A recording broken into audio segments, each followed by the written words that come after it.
This is Michael Triscaro. This is a part two video here to show everybody how Street Food Finder works when an event planner or organizer chooses it as their booking service.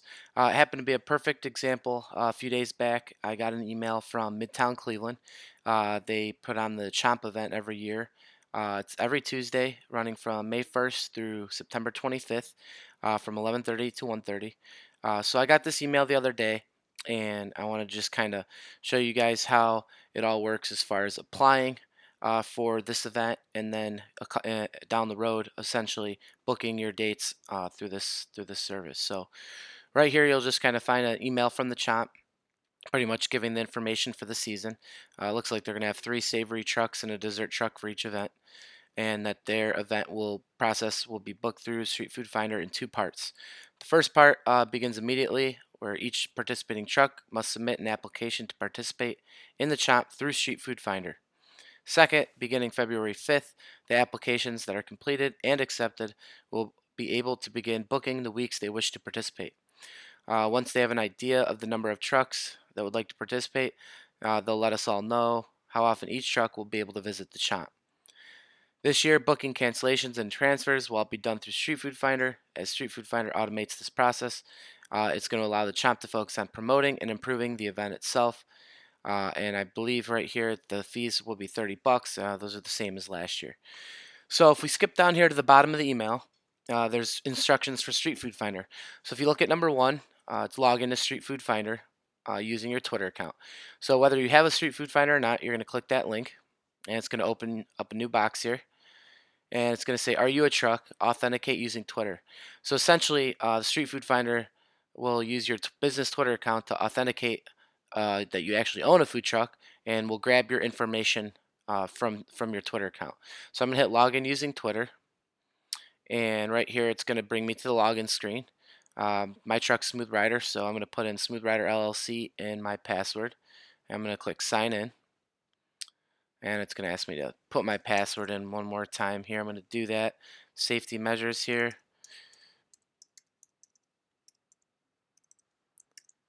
Okay, I'm going to hit login, and it's going to redirect me back to the Street Food Finder application. So it won't actually log you in Twitter, but my Twitter account will be logged in. So what's cool here is, we've been over this in a previous video, this is your dashboard portal for your food truck. So we're going to hop back to the email here. So we did step 1.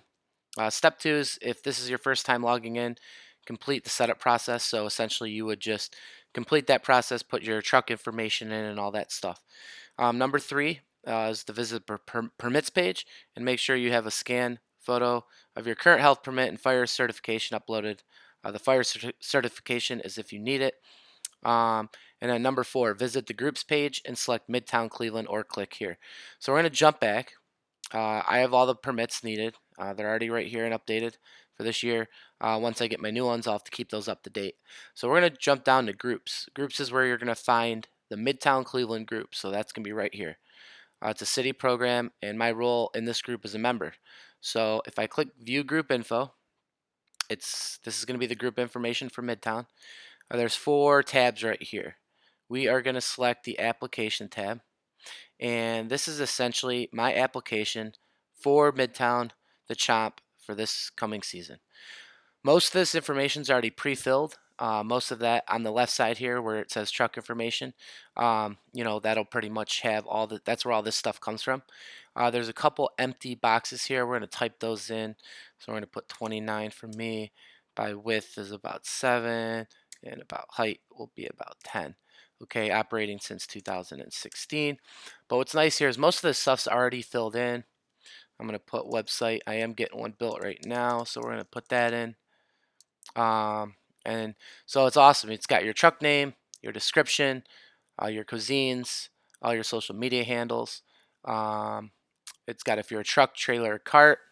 Scroll down. It's got all your owner operator contact info already plugged in, and it pulls your permits already in. So this is my permit for my food license. It'll expire 3 of 2018, which then I could just go back into the system here on the left side, permits, and update that. Cleveland Fire certification. I do not apply for that, but if I had to have that for my truck, it would go right there. Down here are the agreements, where I'm going to hit the checks. I'm going to hit submit my application. And right then and there, my application is submitted. So successful submitted group application. So we're going to hop back to the email. Um, we just did number 5. That was filling out the application and submitting it. And it says you will receive a notification when your application is accepted or denied. So essentially what just happened is my application's done. And if you go back up to the email, I think they said beginning February 5th, they will begin getting out the trucks if they are accepted or declined. And at that point in time, you'll be able to book your event. So that's what's really cool. If you look down at number 6, it says visit the settings page and add your credit card. This will ensure that your account is ready to go when the booking day arrives. So once the shop accepts us, they will send out an email. Essentially, we'll be able to go into the system here on Street Food Finder. Within it, somewhere on here, probably within their group, calendar will come up, and you will be able to book dates for Street Food Finder, however many dates they allow you to select per month, or for every 2 months, however the event organizer wants to use that. So that's what's pretty cool. That's pretty much it for as far as applying for an event on Street Food Finder.